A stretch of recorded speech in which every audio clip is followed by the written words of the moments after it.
I recently had the privilege of participating in Xylem Innovation Lab's symposium where I met Houston for the first time. He leads communications and public affairs at Xylem. Before splashing around in water, Houston's professional adventures took him into the high tech, the mining, the consulting, and the philanthropy sectors, always specializing in marketing and stakeholder strategy. At the symposium, Houston presented a spellbinding session that absolutely blew my hair back. So much so that I put on my most irresistible face and asked him afterwards if he would do it again. Being an absolute gentleman, here he is. Houston, brilliant to see you again. You sound American, but you're half Australian, right? That's true. Guilty as charged, okay. And you describe yourself as being married to a flame-haired angel and issued me with a caution to only ask about your dogs if I really, really, really want to hear about them. So let's save the subject of dogs for another day, and today we can concentrate on storytelling. Over to you. Well, thank you, Joe, and probably best that we don't go into the dog topic because we'll be there a while. Joe, you and I were together recently in Washington, D.C.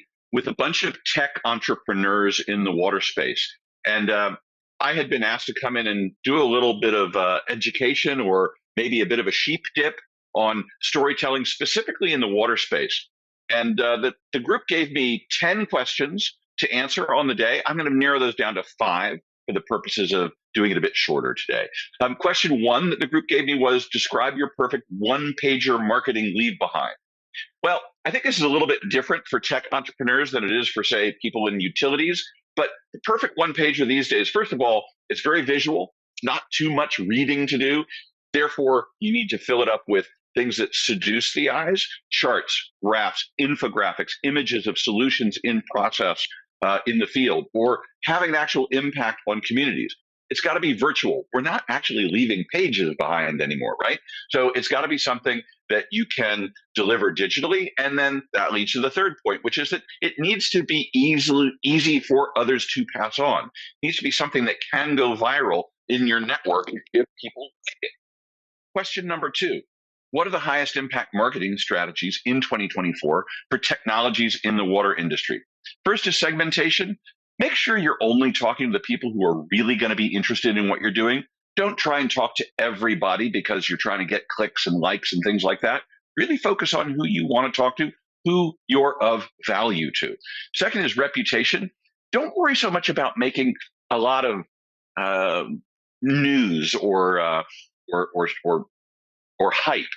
Really think about your reputation, which builds slowly over time. You accrete your reputation by being credible and by being useful.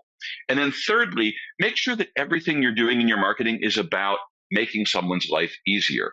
It's great that you've got a great solution. It's great that you're having super impact on communities, but how are you making a buyer's life easier? Or if you work for a water utility, how are you making the public's life better?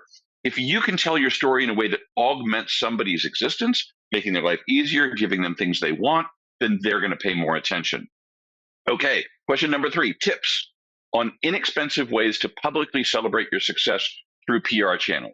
Well, this is equally relevant to folks that are tech entrepreneurs in the water space or folks who are working in utilities or other kinds of water operators. First, don't talk about yourself so much. Make somebody else the hero of your story. The more you're talking up others, the more others are going to be interested in talking you up. Secondly, build a direct distribution list for industry trades, but also for influencers in the water sector, and make sure they're receiving your news directly. Lastly, when you create news, great, put it out. Release the news in public press releases or in media advisories or in other kinds of publications. Publish it yourself on every platform you have access to, and then distribute it. Post about it on social media. People think that good PR is about coming up with a really catchy story, and that's not unimportant, but actually most of what happens in PR happens because of really great distribution to the right people. All right, question 4. What are best practices for getting maximum visibility for your content on LinkedIn? Well, I'm going to give you a free, a near free, and a paid answer to this. Free, Get your network of people, preferably professionals in the water space that other people respect, but really anybody in your network, friends, family, get them to be your hype machine. When you put something out, make sure they are sharing it and sending it to everybody they know. Secondly, near free. Be visually compelling. Going back to that first point about the marketing leave behind, right? We're just inundated with text and we can only read so much. We mostly scroll past text these days, but what catches our eye is compelling visuals. And that can be imagery, but it can also be charts and graphs. It can be infographics. You can be as creative as you like, but be visual in some way. And then lastly, paid. It takes less money than you think to actually get your content really well targeted at the right audience on LinkedIn. Not that expensive. Give it a try.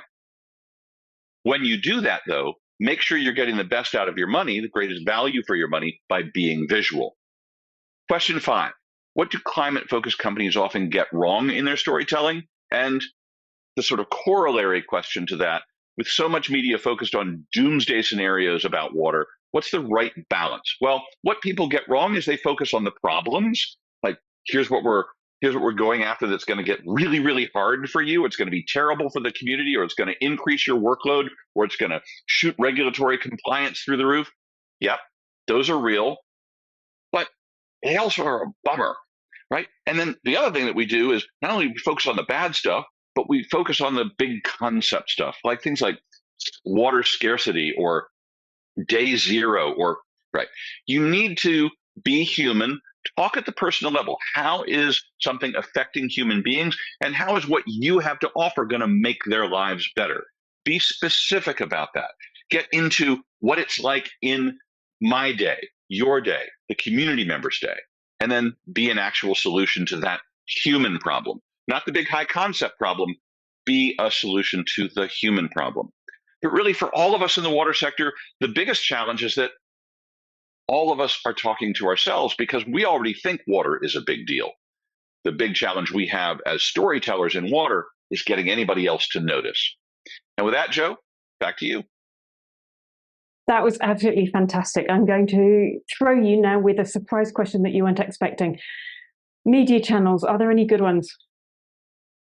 Well, the way to think about media now in 2024 is just so different than even folks in their 30s and 40s, younger than me, have thought about media for most of their careers. There are still good conventional media channels out there, both trade outlets and tier one business publications, but they're fewer and fewer. And at those outlets, there's less staffing, less resourcing available to actually pay attention to press releases and new news. So it's very difficult to get any decent reporting or feature reporting done. Really, social media is the way to get reporters' attention. So even if you want to be good at conventional media, you have to be really good at social media first. Houston, thank you so much. There were about 10 revelations for me in there, facepalm moments of things that are so obvious when you hear them, and yet we just don't do them.